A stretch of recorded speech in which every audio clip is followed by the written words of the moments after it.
इच्छाओं का जाल। क्या आपकी इच्छाएं कभी खत्म होती हैं? श्री कृष्ण कहते हैं कि जैसे समुद्र में नदियां गिरने के बाद भी समुद्र अशांत नहीं होता, वैसे ही जिस व्यक्ति के मन में इच्छाएं उसे विचलित नहीं करती, वही असली शांति पाता है। इच्छाओं के पीछे भागना जलती आग में घी डालने जैसा है। संतोष ही सबसे बड़ा धन है। संगति का असर। दुर्योधन के पास शकुनी था और अर्जुन के पास श्री कृष्ण। आपकी जीत और हार इस बात पर निर्भर करती है कि आपके पास कौन खड़ा है। गलत लोगों की संगति उस कोयले के समान है जो गर्म हो तो हाथ जला देता है और ठंडा हो तो हाथ काला कर देता है।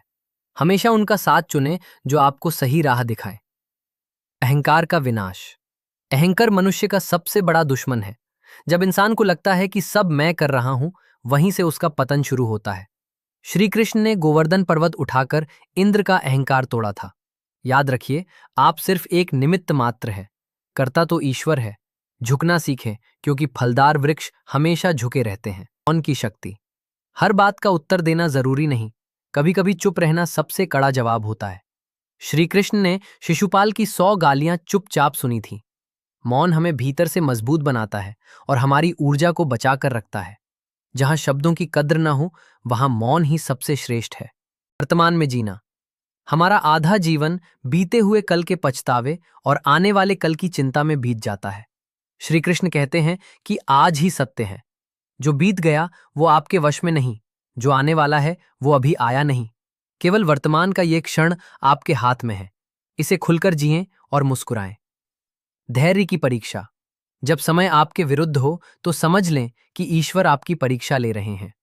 श्री कृष्ण ने पांडवों को 13 वर्ष का वनवास झेलते देखा, लेकिन उनका साथ कभी नहीं छोड़ा। धैर्य कड़वा हो सकता है, लेकिन इसका फल बहुत मीठा होता है। ईश्वर के न्याय पर भरोसा रखें। सही समय आने पर आपको आपका हक जरूर मिलेगा। वाणी का संयम। शब्दों में घाव भरने की शक्ति भी है और घाव देने की भी। श्री कृष्ण कहते हैं कि कड़वे शब्द वो तीर हैं जो एक बार कमान से निकल जाएं तो वापस नहीं आते। बोलने से पहले सोचें कि क्या आपके शब्द किसी का दिल दुखा रहे हैं। मीठी वाणी ही असली आभूषण है। कर्म और नियति। अक्सर लोग पूछते हैं कि अच्छे लोगों के साथ बुरा क्यों होता है। श्री कृष्ण समझाते हैं कि कर्म का हिसाब बहुत सूक्ष्म है। आपके पिछले जन्मों के कर्म और इस जन्म के प्रयास मिलकर आपकी नियति बनाते हैं। बुराई का फल आज नहीं तो कल मिलेगा और अच्छाई कभी खाली नहीं जाएगी। बस अपना कर्म शुद्ध रखें। डर सिर्फ एक भ्रम है जो हमारे दिमाग में पैदा होता है। अर्जुन भी युद्ध के मैदान में डरे थे, लेकिन कृष्ण ने उन्हें याद दिलाया कि डर को जीतने का एक ही तरीका है, उसका सामना करना। जिस चीज से आप डरते हैं वही आपको कमजोर बनाती है। ईश्वर पर विश्वास रखें, आप अकेले नहीं हैं। समर्पण का भाव। ईश्वर को पाने का सबसे सरल रास्ता क्या है? श्री कृष्ण कहते हैं, अनन्य भक्ति और समर्पण। जब आप अपनी सारी चिंताएं, जीत, हार और जीवन की डोर परमात्मा को सौंप देते हैं, तो वो आपकी जिम्मेदारी खुद उठा लेते हैं।